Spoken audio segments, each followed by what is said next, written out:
We've got big plans for the small boat. We're learning as we go. So come along, we'll teach you stuff as we go building Windpuff. We're going to Windpuff. Yeah. This is Windpuff. Welcome to the future of our channel. Welcome to our next big project. Yeah, so we're going to be turning this old boat into an ocean cruiser. We got Windpuff back in 2015, way before we started cruising and doing the whole adventure that we've been on for the last 5 years. Now, we got Windpuff for really cheap because of a couple reasons. There's no motor, no plumbing, and no wiring. So it's bare bones, and we used it as a day sailor back when we were living in Baltimore in Wisdom. Now we're back living in Baltimore in Wisdom, and we need to give Windpuff a huge update. Yeah, so while we were cruising, there were a bunch of places that we just had to skip completely because our keel was just too deep. And this bugger draws 4.5 feet. Albergs are historically amazing ocean-going cruising boats. And it has a lot of the features that we love about our boat. And it all falls into the CCA style of boat. And if you like that style like we do, then all the ones from the 60s are great for you. If that's not your style, you should pick a different era. Some of those attributes are the full keel, the long overhang. The keel hung rudder. So those are things that we celebrate, and the reason that we got the boat in the first place. We were very excited about it, but it's basically abandoned at this point. And over our cruising years, we have learned exactly what we need in order to have a boat be the perfect cruising boat. So what we're gonna do is turn this into the perfect cruising boat.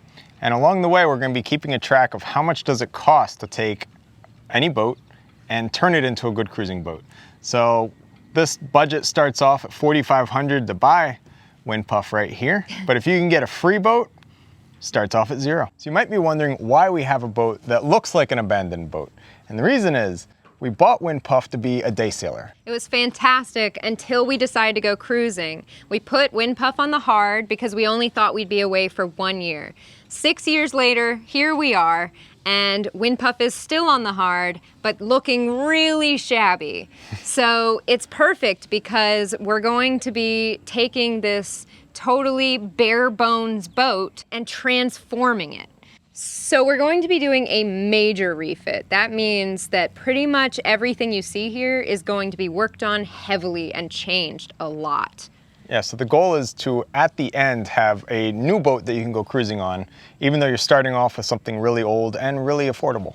So you might be wondering, why are we going to do all this work with an Alberg, especially an Alberg 30? And the reason is, Alberg 30s are super common boats.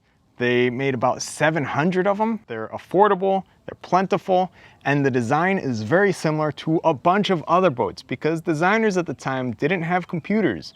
So instead of coming up with a radically new design every time, they kind of copied the last boat they made or the boat someone else made. A bunch of boats look like this. Like if you see an Alberg and a Pearson from the same era, it's really hard to tell them apart. They look so close.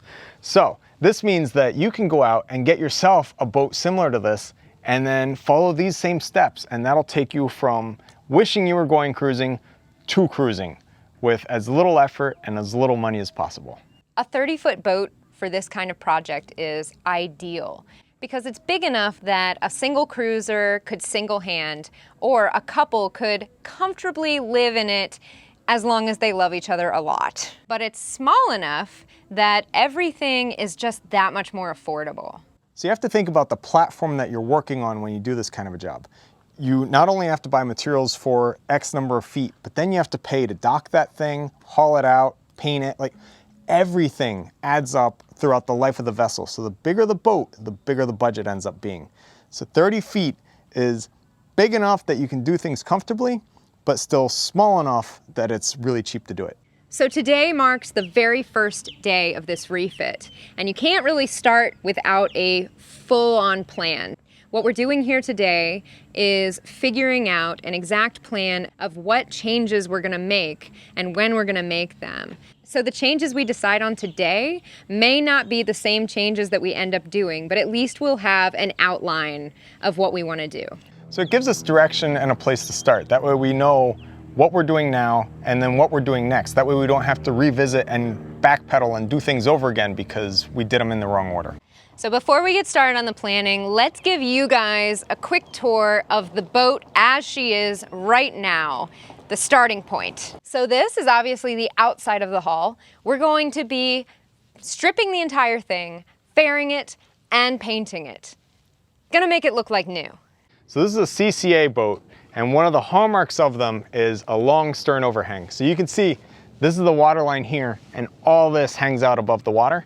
And the reason it's so great is twofold. When the boat heels over, the water line is longer, and then you go faster. And then secondly, in a big following sea, the waves come along, get in this area, and just lift the boat up and roll under it. So it's very rare that you get breaking waves crashing over your stern or pushing you really hard. Because also, the stern itself, it's tapered and narrowed in, so it's not that wide. So if a wave does hit, there's not much for it to hit. So one of the things that we're gonna be doing back here especially is we're gonna be adding a bumpkin.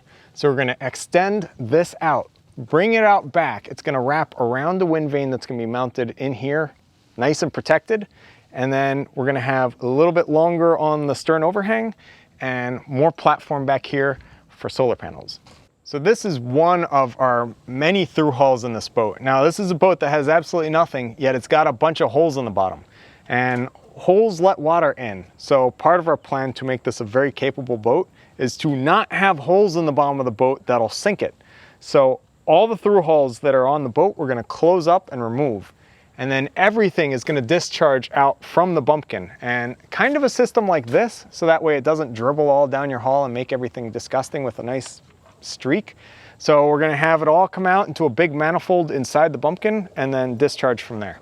A huge thing we're gonna also be doing is transforming this boat from a sloop to a cutter. In order to do that, we're gonna be adding a bowsprit. Yay! Now, if you've been watching our channel for a while, you know how excited Herbie gets about bowsprits. So, bowsprits, aside from looking awesome, letting you stab Ursula in the chest when she's attacking you, and yeah, that's about all they're really good for. So they have some functional parts. So a bowsprit gives you the ability to have your head sails set further forward, which if you have a lot of weather helm, it'll combat that. But also, if you're crossing oceans and going downwind all the time, you can have sails set very far forward that'll give you really good lee helm.